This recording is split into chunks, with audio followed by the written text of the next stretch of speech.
kesempatan kali ini saya akan membagikan tentang cara belajar cerdas, bukan belajar keras. Ini berdasarkan sharing pribadi ya teman-teman. Nah, ini menurut saya berlaku bagi CPNS ataupun P3K. Kenapa? Karena kan misal di CPNS itu kan ada tes SKD dan SKB. Jadi kita melalui dua tahap ya.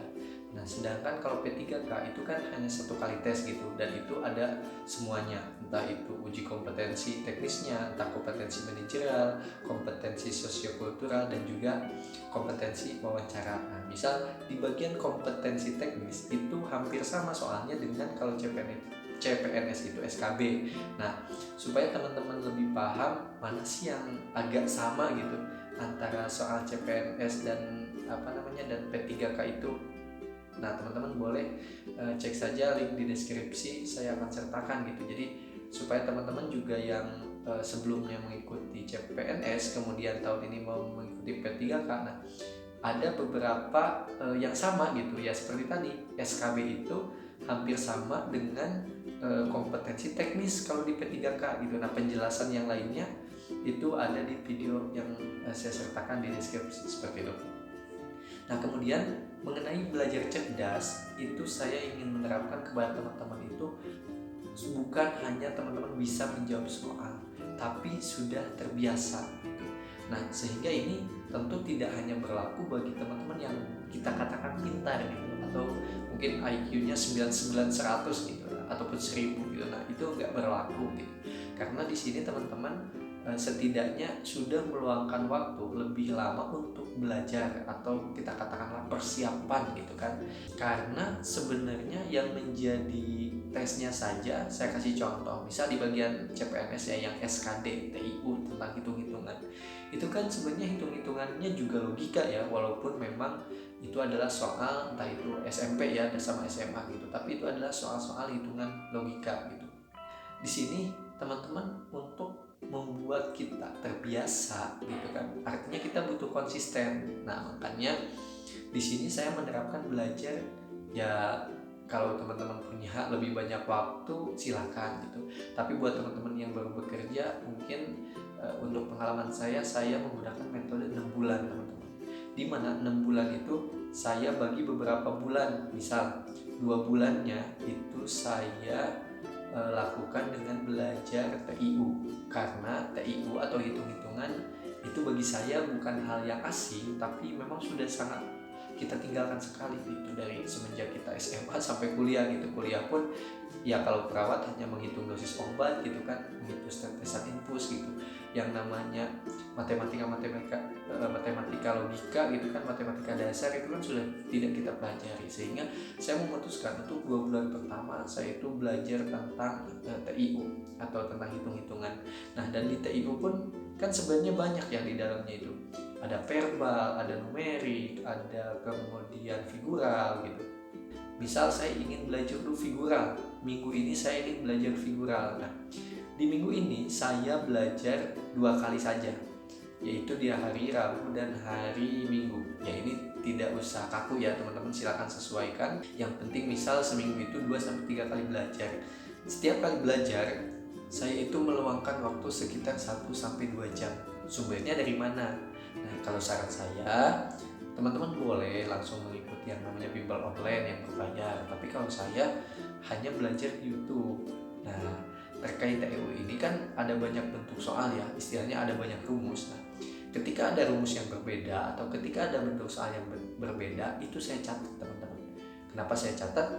Karena nanti ketika saya menemukan kembali soal seperti ini, mungkin di hari yang berbeda, dan saya masih lupa karena belum terbiasa tadi, otomatis dengan mudahnya saya mudah nih untuk merecall soal ini ya. Saya tinggal buka aja lagi catatan saya. Nah, di situ teman-teman silakan coret-coret gitu kan, sesuai dengan apa yang teman-teman pahami gitu. Kadang kalau saya ada panahnya ke sini, angka ini dapatnya dari sini gitu. Nah, hal itu akan memudahkan teman-teman untuk merecall tatkala teman-teman nanti lupa gitu untuk mengerjakan soal seperti itu.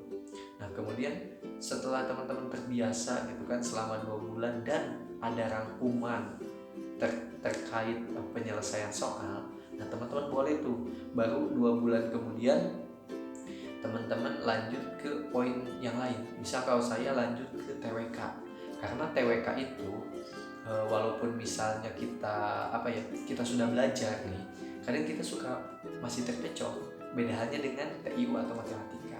5 kali 2 sudah jelas pasti isinya 10 kalau kita bisa melakukan cara penghitungannya. Tapi kalau TWK itu kan soalnya itu seperti ini teman-teman. Misalnya saya kasih satu contoh. Pak RT melakukan gotong royong bersama masyarakat di hari Minggu, dan Pak RT sangat bertoleransi terhadap agama ataupun budaya yang ada di situ, sehingga Pak RT membolehkan seluruh masyarakatnya untuk melakukan gotong royong. Di satu sisi itu ada poin gotong royong, ya kan? Nah, artinya itu bisa saja sila kelima misal kalau di TWK. Tapi di satu sisi juga ada di situ tentang toleransi. Katanya masyarakat boleh kok melakukan semuanya gitu tanpa terkecuali golongan apapun. Nah, itu juga ada di poin yang sila pertama atau ketuhanan yang Maha Esa. Nah, artinya tidak ada yang terlalu pasti gitu. Jadi kalaupun kita udah belajar ya kadang kita masih ragu gitu.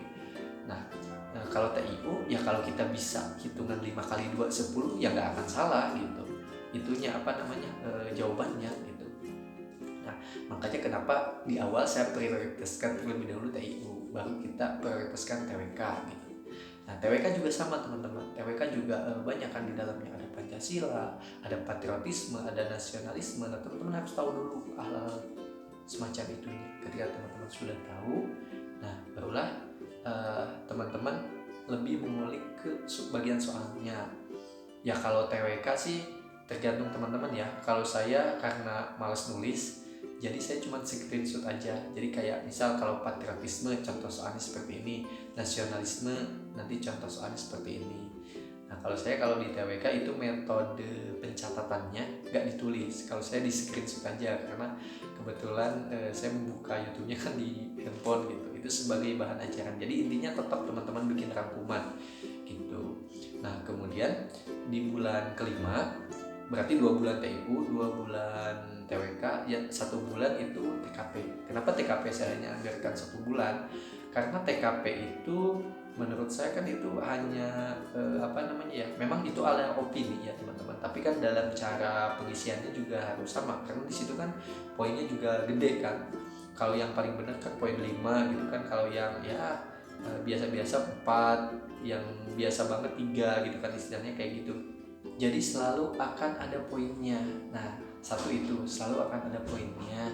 Yang kedua, kita harus yang penting itu terbiasa gitu terhadap soal-soal seperti itu. Dan yang ketiga itu kita harus belajar membaca cepat. Nah, ini yang menjadi poin penting karena gini teman-teman. Bisa saja walaupun kita sudah menganggarkan waktu, misal untuk TIU saya akan mengerjakan 30 menit, selesai gak selesai saya akan berlanjut ke TWK misal. Nah, ketika teman-teman bisa membaca cepat, itu teman-teman akan memberikan waktu ke bagian yang TIU sama TWK-nya itu lebih lama gitu. Artinya ada tambahan waktu lah istilahnya gitu kan. Nah, ditambah lagi apalagi kalau teman-teman dalam mengerjakan TIU sama TWK-nya juga cepat, pasti teman-teman nanti akan memiliki kelebihan waktu sehingga teman-teman bisa mengulang kembali soal yang dirasa menurut teman-teman butuh dibaca lagi gitu kan, selagi waktu masih ada. Kemudian untuk 1 bulan terakhirnya, saya kan tadi 6 bulan ya, untuk 1 bulan terakhirnya itu sudah mendekati yang namanya pendaftaran gitu, atau mungkin bahkan sudah masuk ke pendaftaran CPNS gitu kan. Nah, itu saya optimalkan dengan mengikuti baru bimbel online. Jadi bimbel online yang berbayar saya di bulan terakhir itu teman-teman. Saya di bulan terakhir itu saya hanya ngambil paket yang terawatnya saja gitu. Karena saya hanya ingin mengukur kemampuan terhadap soal-soal ataupun pembelajaran saya kemarin gitu. Nah, kebetulan waktu itu kami membelinya itu kalau nggak salah sekitar 250.000 dan itu dapat 5 paket soal beserta cara menjawabnya. Nah, itu teman-teman jangan gunakan semuanya langsung. Nah, di sini kan ada 1 minggu lah, 1 bulan kurang lebih 4 minggu kan. Teman-teman pakailah setiap 1 minggu 1 kali. Setiap evaluasi itu kan ada nilai. Wah, teman-teman kurang nih di bagian TIU, bagian apanya, verbalnya kah, figuralnya kah. Nah itu yang harus teman-teman asah, biar apa, nanti dievaluasi atau di tryout yang kedua, di minggu yang kedua juga.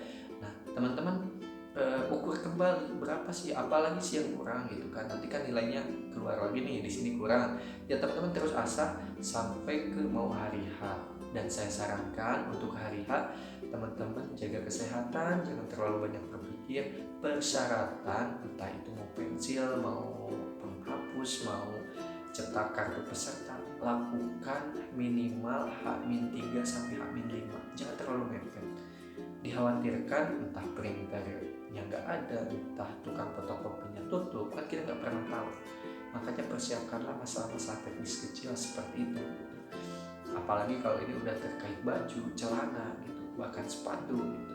Kadang masih ada yang terkendala dengan hal-hal seperti itu. Yang ada nanti teman-teman udah belajar lama tapi didiskualifikasi karena kesalahan yang seperti itu gitu. Nah itu saja teman-teman yang bisa saya sharingkan. Biar teman-teman ada yang mau didiskusikan, silahkan tulis di kolom komentar. Saya juga sudah men-sharingkan beberapa soal entah buat P3K atau buat CPNS, apalagi terkait dengan TIU atau hitungan dasar logika gitu. Sekian dari saya teman-teman. Wassalamualaikum warahmatullahi wabarakatuh.